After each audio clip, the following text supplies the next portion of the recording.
This is a game we've all played as kids, the red light, green light game.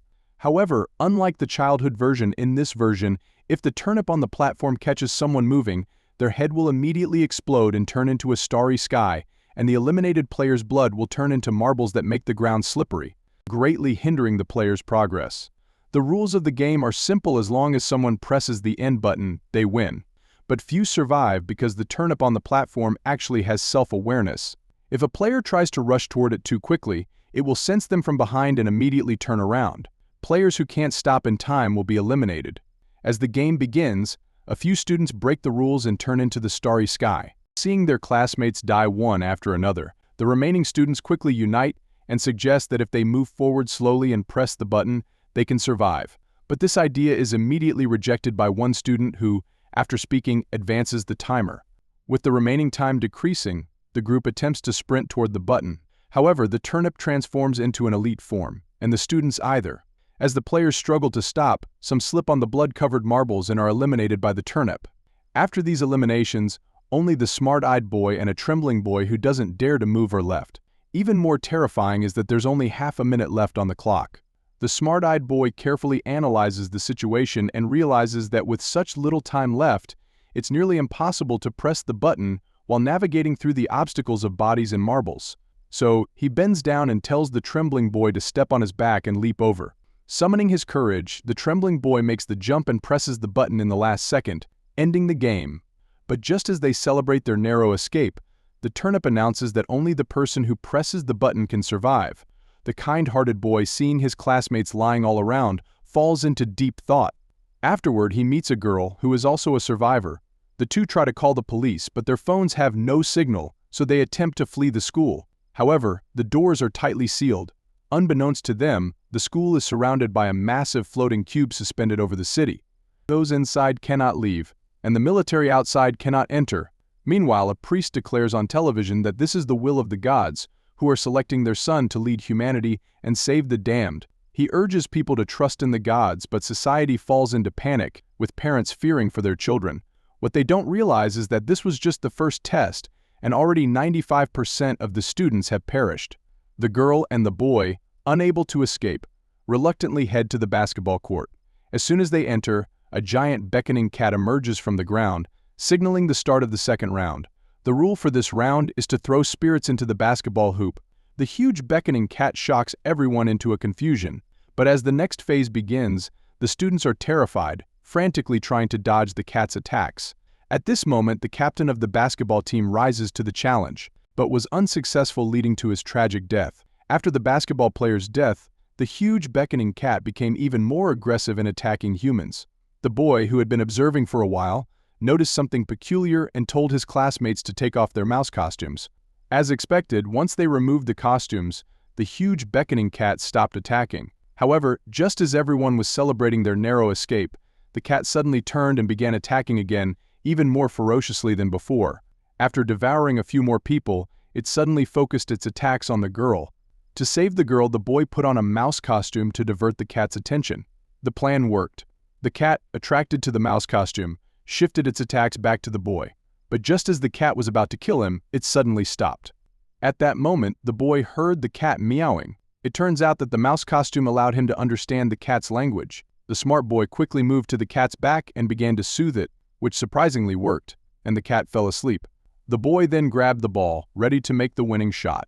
But at this critical moment, his classmates began fighting over the spirit orb, fearing, due to the first round, that only the person who made the shot would survive. Their noisy argument woke the cat, which resumed its slaughter. With time running out, there was no opportunity to soothe the cat again. In a final burst of concentration, the boy grabbed the girl and ran to the locker room. He wrapped the spirit orb in a basketball and then pretended to be holding something else, deliberately exposing part of it to trick the cat into thinking the girl was holding the real orb. The plan worked. The cat attacked the girl, but on the other side, the smart boy had already thrown the basketball, but his skills were poor, and he missed the shot. However, in the final second, the GI suddenly appeared and saved the day by successfully making the basket, ending the game. But just as the system announced the list of winners, it turned out that only the girl, the boy, and one other person were declared victors. The truth was that the GTL had killed the other 3 players, believing this was a divine selection game where only those truly capable deserved to survive, while those who wanted to coast through had to die. The huge beckoning cat then released a white smoke that knocked the three of them unconscious. When they awoke, they found themselves captured by wooden puppets, who announced the rules for the third round. This is when the real massacre began. The second player was blindfolded and brought onto the stage, where 4 wooden puppets circled him, singing and dancing. After the song, if the player couldn't identify which puppet was behind him, he would meet the same gruesome fate as the girl at the beginning of the game. When the puppets stopped, the man couldn't guess correctly, and the puppets brutally crushed him to death. Watching his companion being smashed to pieces filled the boy with an unprecedented sense of fear and pressure, especially since he was the next player. After the puppets finished their song, he too couldn't guess, and he collapsed to the ground in despair.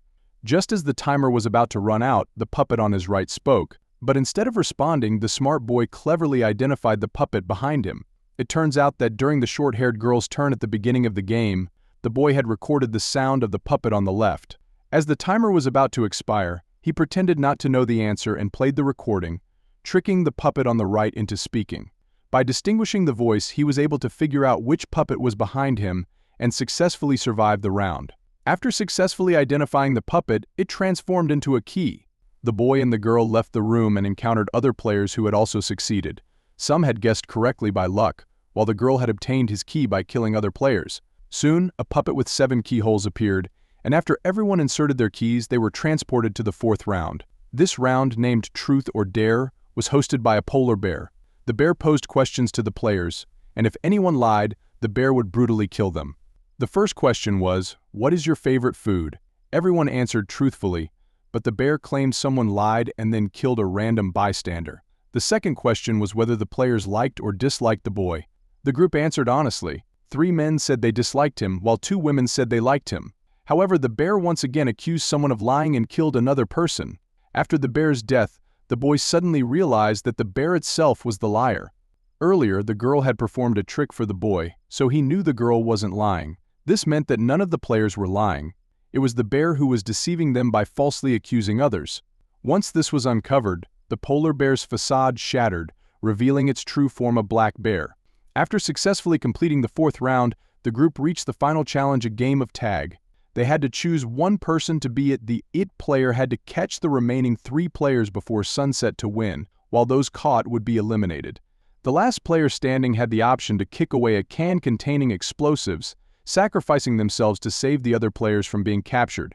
After the puppet explained the rules, the players drew lots. Unfortunately, the greedy boy, who had killed other players to secure his chance at survival, drew the I card, making him the chaser in the game of tag. As expected, since the greedy boy was the strongest among them, it didn't take long for him to catch all the players except for the boy, who managed to hide perfectly.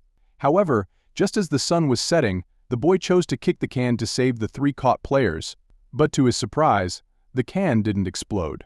The puppet then revealed that this round was just a game and that no one would be eliminated. After this, the puppet kindly offered the 5 remaining players some ice cream. But as the final round of the game, it couldn't be that simple. The girl soon noticed something wrong with the ice cream sticks. They had the word death written on them. It turned out that to be the ultimate winner, not only did one need skill, but also luck. It just so happened that the smart boy and the girl drew the life sticks, while the greedy boy and the 2 other bystanders drew the death sticks. They were promptly eliminated by the puppet. The boy and the girl then successfully exited the cube.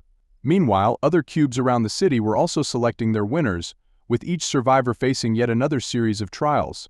In the final scene, an old man appeared on the screen, seemingly declaring to the audience that he was the god overseeing everything. Thanks for watching. Please drop a heart to help our channel out.